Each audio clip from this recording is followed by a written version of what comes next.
بسم الله الرحمن الرحيم. Alhamdulillah wa syukurillah.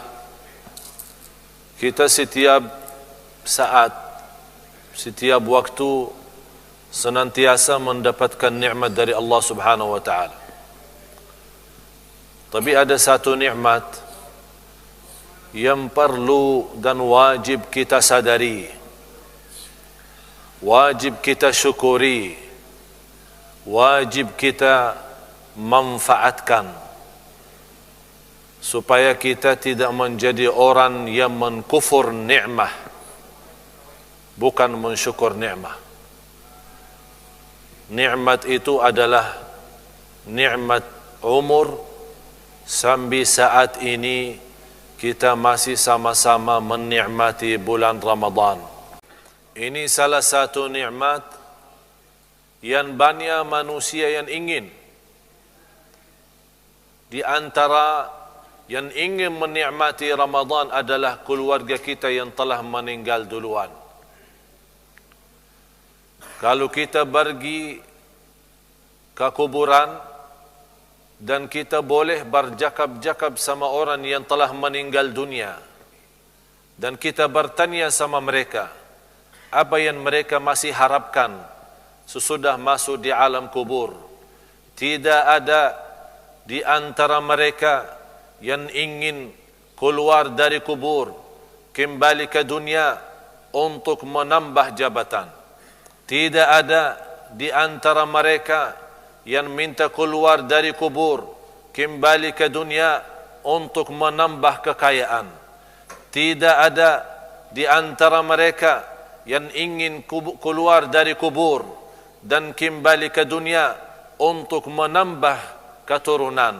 Satu saja harapannya, ingin kembali ke dunia untuk menambah amal salih. Yang salih minta nambah amal salih, yang fasik dosa maksiat ingin kembali lagi ke dunia supaya bisa dan boleh buka halaman baru sama Allah dengan taubatan nasuha dan berjuang untuk mengisi amal-amal salihnya. Oleh karena itu jamaah sekalian, inilah kesempatan dan saatnya kita isi amal salih sebelum nanti tidak ada kesempatan lagi. Jangan sampai kita masuk nanti di alam kubur dan masih kita ingin kembali ke dunia untuk menambah amal salih. Inilah saatnya untuk menambah amal salih. Kita masih sama-sama menikmati bulan Ramadan, apalagi sebentar lagi masuknya 10 malam terakhir. 10 malam terakhir, setiap malam Allah Subhanahu wa ta'ala membebaskan hamba-hambanya dari neraka Jahannam. Mudah-mudahan jamaah sekalian termasuk orang yang dibebaskan dari neraka Jahannam. Ini nikmat besar. Kita masih boleh jumpa Ramadan. Baru saja kemarin malam pertama di seluruh dunia meributkan isbatnya. Apakah hari pertama Jumat atau hari pertama Sabtu? Tapi sekarang sudah habis. Sebentar lagi 10 malam. Kita tidur belum nyaman, sudah hari Lebaran. Bahagia anda sekalian kalau boleh mendapatkan kemuliaan, mendapatkan keridhaan, mendapatkan surga, bebas dari neraka, dan mendapatkan segala ampunan dari Allah Subhanahu wa ta'ala di bulan Ramadan, apalagi di sisa-sisa bulan Ramadan. Rugi seorang, buruk seorang, bangkrut seorang yang mendapatkan kesempatan macam ini tapi dia sia-sia. Rasulullah sallallahu alaihi wasallam idza dakhalat al-'ashr shadda mi'zarah wa ayqadha ahlah wa ahya lailah. Rasulullah sallallahu alaihi wasallam kalau sudah masuknya 10 malam akhir mengikatkan, kalau boleh berkata sarunya. Maksudnya apa? Bukan ikat-ikat, melipat bajunya. Maksudnya Rasulullah SAW tinggalkan istrinya, tidak berhubungan kalau sudah 10 malam akhir. Memberikan tanda apa? Zuhudnya dari jima', walaupun jima' itu halal, walaupun jima' itu mubah. Tapi karena 10 malam akhir itu sebuah kesempatan dan kemuliaan, Rasulullah tinggalkan kenikmatan jima' berhubungan sama istrinya untuk bagaimana menikmati berhubungan sama Allah subhanahu wa ta'ala. Dan Rasulullah SAW menghidupkan sepanjang malam sampai subuh.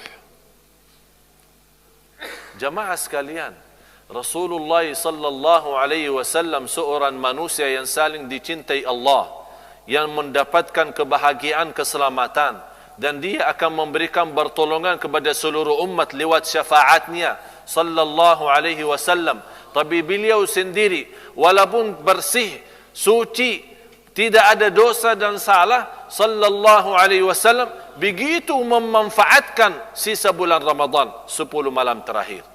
Apalagi kita. Kalau Rasulullah sallallahu alaihi wasallam sudah diampuni segala dosa, sudah disayangi Allah, dicintai Allah, ya habibi, ya Muhammad, ya Rasulullah, disayangi, dan tidak ada orang pun yang mendapatkan kemuliaan dan keagungan semacam mana didapatkan oleh Nabi kita Nabi Muhammad sallallahu alaihi wasallam. Tapi lihat, beliau tidak pernah berkata, saya sudah jamin masuk surga, mau apa salat malam 10 akhir? Jamin surga, bebas dari neraka, sallallahu alaihi wasallam. Tapi beliau memaksimalkan, bersungguh-sungguh, bekerja keras untuk mencari ridha Allah subhanahu wa ta'ala. Wajib bagi kita mensadarkan sisa umur ini kesempatan terakhir. Anggap Allah masih kasih sayang kepada kita. Kalau Allah masih mengizinkan kita punya umur sampai malam ini, Allah masih kasih sayang. Allah masih memberikan kesempatan. Manfaatkan kesempatan ini sebelum nanti Allah melihat kita tidak menghargai kesempatan itu, Allah ambil memberikan kepada orang lain. Kalau Allah sudah ambil nikmat itu, kita menjadi orang rugi dunia akhirat. Jamaah sekalian, 10 akhir kesempatan bagi kita taubatan nasuha. Apalagi di dalamnya malam Lailatul Qadar. Nikmatinya na malam Lailatul Qadar satu malam saja. Bukan satu hari dan satu malam. Kalau satu hari satu malam 24 jam. Tapi kalau satu malam tidak melebihi 8 jam. Kalau malam hari, anggap dari mula habis maghrib sampai subuh. Berapa jam? Hampir 7 jam atau 8 jam. Ini 8 jam, kalau kita boleh diterima oleh Allah, mendapatkan nilai ibadah 83 tahun. 1000 bulan. 83 tahun hanya di dalam 8 jam. Cuba lihat kasih sayangnya Allah kepada kita umat Nabi Muhammad sallallahu alaihi wasallam.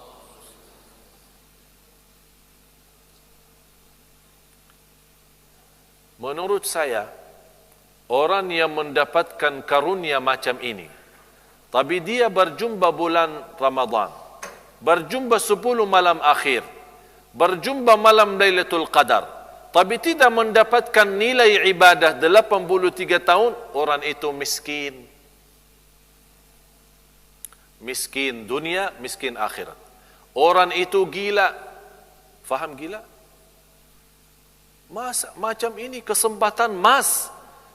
Boleh dalam satu malam kurang lebih 8 jam mendapatkan ibadah 83 tahun. Datang hari kiamat menghadapi Allah. Buku amal kita mengisi amal ibadah. Dan segala ibadah, puasa, haji, puasa, salat, malam, Quran, zikir, yang lain-lain. Semuanya selama 83 tahun. Padahal belum tentu umur kita boleh sampai 83 tahun. Padahal mungkin boleh meninggal dunia 50 tahun. Masa kesempatan emas macam itu, dia tidak menggunakan. Kalau kesempatan dunia, dia berkajar-kajaran, bekerja keras, berusaha. Ini berkesempatan sama Allah yang maha segala-galanya, Allah yang maha raja, Allah yang maha kaya, Allah yang menghidupkan, Allah yang mematikan, Allah yang memberikan segala keperluan. Kalau semua manusia berkumpul di satu tempat, manusia dan jin meminta masing-masing kepada Allah hajatnya, akan Allah turunkan hajatnya masing-masing, tidak akan mengurangi dari kekayaan Allah sedikit pun. Terbayang air laut luas ya. Kalau kita masukin satu jari di dalam air laut, terus ambil lagi, kira-kira berapa kurang air laut? Ada yang kurang? Hah? Mati ikan karena air laut sudah habis? Tidak kan? Tidak ada arti. Tidak ada arti. Ini hanya satu jari. Apa yang boleh ambil? Bukan hanya laut, gelas air. Kalau kita masukin dalam, terus ambil. Berapa kurang? Tidak ada. Apalagi air laut. Itulah kekayaan Allah. Kalau semua manusia dan jin minta hajat sama Allah, Allah berikan kepada mereka satu bersatu, tidak akan mengurangi sedikit pun, hanya sebatas jari masuk air laut, kemudian ambil. Itulah kekuasaan, itulah kekayaan Allah Subhanahu wa ta'ala. Tapi saya heran manusia. Inilah Allah manggil kita, Allah yang menawarkan, Allah yang mengundang, Allah jemput, tapi kita tidak terima. Kalau manusia jemput, kita terima. Allah jemput, kita tidak terima. Seolah kita perlu sama manusia, bukan perlu sama Allah. Itulah sifatnya manusia sombong. Oleh karena itu Allah berfirman, innahu kana zaluman jahula. Karena manusia membawa amanat, sungguh manusia amat zalim, amat bodoh. Kata siapa? Allah. Manusia sangat zalim dan sangat bodoh. Memang manusia sangat zalim terhadap dirinya. Dia tidak tahu mana yang terbaik dunia akhirat. Dan amat bodoh, dia tidak berusaha mencari ridha Allah, apalagi dalam kesempatan macam ini, Ramadan dan 10 akhir Ramadan. Imam Syafi'i kalau masuk bulan Ramadan 60 kali khatam Al-Quran. Coba tunjukkan kepada saya siapa sekarang ikuti mazhab Syafi'i khatam 60 kali. Berat. Saya tidak minta anda yang ikuti mazhab Imam Syafi'i, saya tidak minta 60 kali khatam Al-Quran.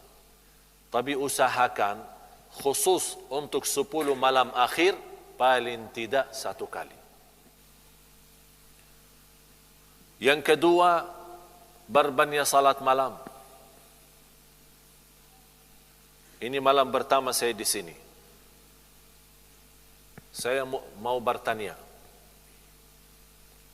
Salat tadi macam itu banjan atau sedang? Hah? Dah apa? Boleh beritahu. Kalau terlalu banjan, saya besok baca satu ayat saja. Kalau terlalu pendek, saya banjan lagi. Biar satu khataman Al-Quran satu malam. InsyaAllah tidak ada yang salat malam. Sebagaimana ada satu kawan, dia memaksa jamaah ikut 11. Tidak boleh lebih daripada 11 tarawih. Saya bercakap, kenapa tidak boleh lebih dari 11? Dia jawab, Rasulullah sallallahu alaihi wasallam di hadis Siti Aisyah, kalau masuk Ramadan maupun di luar bulan Ramadan tidak pernah lebih daripada 11. Terus dia mau salat tarawih 11, tidak boleh 23. Kan kita 23 kan? Saya jelaskan biar anda semua tahu. Kalau ada besok-besok orang bertanya, kenapa di Brunei 23? Kenapa tidak macam Rasulullah 11? Saya akan beritahu kenapa. Yang pertama, 11 Rasulullah bukan dihitungkan jumlahnya, tapi lihat cara salatnya apa. Satu rakaat 700 ayat, Al-Baqarah, Ali Imran, An-Nisa. Al-Baqarah 286, Ali Imran 200, An-Nisa 176. InsyaAllah kalau kita mau 11 sesuai Rasulullah, baca juga, jangan jumlah saja 11 tapi cara tidak sesuai. Kalau kita mau ikuti Rasulullah 100%, laksanakan 11 dengan bacaan banjan, insyaAllah tidak ada makmum di belakang kita. Ya, siapa yang mampu? Cuba kalau kita sekarang salat, minta imam kita salat 11, satu rakaat 700, siapa yang boleh ikut? Semua pulang. Oleh karena itu Imam Syafi'i rahimahullah, ini pemahaman yang sangat penting kita hargai. Dan ilmu, tingginya ilmu Imam Syafi'i, luas pemahamannya, membolehkan 23 karena dia di masa umat ini semakin lemah, malas. Salat jamaah aja 5 waktu malas, apalagi mutarawih. Akhirnya dikurangin jumlah bacaan, tapi dibanyakkan jumlah rakaat. Dan sebagian ulama sudah menjelaskan, berlaku ini memang sudah ada di zaman Rasulullah SAW. Sebagian sahabat, malah ada seorang datang kepada Rasulullah, ya Rasulullah, bagaimana salat malam? Kata Rasulullah, 2 rakaat sambil mendekati subuh. Kalau kamu takut masuknya subuh, tutup dengan witir. Artinya di sini tidak ada batas. Kalau Rasulullah memerintahkan, orang datang bertanya, bagaimana cara salat malam? Kalau Rasulullah memang tidak boleh lebih daripada 11, kan langsung, tidak boleh lebih daripada 11. Tapi Rasulullah memberitahu, 2 sampai subuh. Kalau kamu takut masuknya subuh, segera tutup dengan witir. Ini tanda apa? Jumlah salat malam bebas. Oleh karena itu jamaah sekalian, salat malam sangat berguna, bermanfaat. Kata Imam Al-Hasan Al-Basri rahimahullah, barang siapa yang ingin cahaya kalbu, cahaya muka, jaga salat malam. Menurut saya, tidak ada orang yang suka salat malam rutin, istiqamah, menghadapi kesusahan. Tidak ada. Kalau ada salat malam, ada susah, dia mutar sana, pusing. Datang susah, ini orang salat malam, dia tidak dapat kena. Diselamatkan dari segala susah dan sulit. Ini kesempatan bagi hajat kita. Segala hajat kita boleh kita tumbahkan di hadapan Allah malam hari. Dan terpilih ibadah malam hari. Kenapa sangat mulia malam hari? Karena di saat itu nyaman tidur. Siapa di antara kita yang mau tinggalkan tidurnya, jauhkan dari istrinya, menikmati ikon yang sejuk, tapi kita ambil wudu dan salat malam. Luar biasa itu. Di situ Allah menghargai. Sampai Allah Subhanahu wa taala berkata kepada malaikat, begitu ada seorang hamba bangun salat malam, ya malaikati, lihat hambaku ini. Lagi apa? Yang ketiga adalah doa.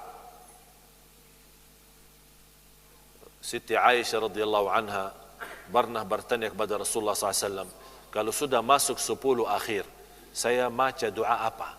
Kata Rasulullah SAW, jagalah doa, Allahumma innaka afuun tuhibbul afwa fa'fu anni. Itu boleh jadi wirid. Faham wirid? Jadi di mana anda pergi, terus bawa Allahumma innaka afuun tuhibbul afwa fa'fu anni. Allahumma innaka afuun tuhibbul afwa fa'fu anni. Ini khusus disunnahkan di 10 malam akhir.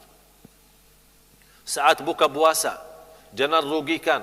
Kata Rasulullah sallallahu alaihi wasallam, da'watul lis-shaimi 'inda fitrihi la turad. ada satu doa bagi orang yang berpuasa, saat buka puasa dia berdoa, doanya 100% kabul. Tidak ditolak kata Rasulullah, tidak akan ditolak. Jadi saat kita mau buka puasa, jangan sibuk-sibuk urus makanan sana sini.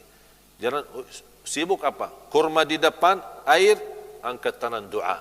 5 menit sebelum azan. Begitu sudah azan, segera makan kurma dan minum air. Karena saatnya saat kita buka puasa, yang diperlukan isi kalbu. Perutnya nanti belakangan. Jadi bilang sama perut, tunggulah, salat dulu ya. Biasakan diri, biasakan isi, ini kesempatan musim belanja hidayah, musim belanja taqwa, musim belanja iman, musim belanja ampunan, belanja ridha Allah. Jamaah sekalian, jangan sampai di antara kita yang jadi rugi. Begitu datang lebaran malah dia menyesal.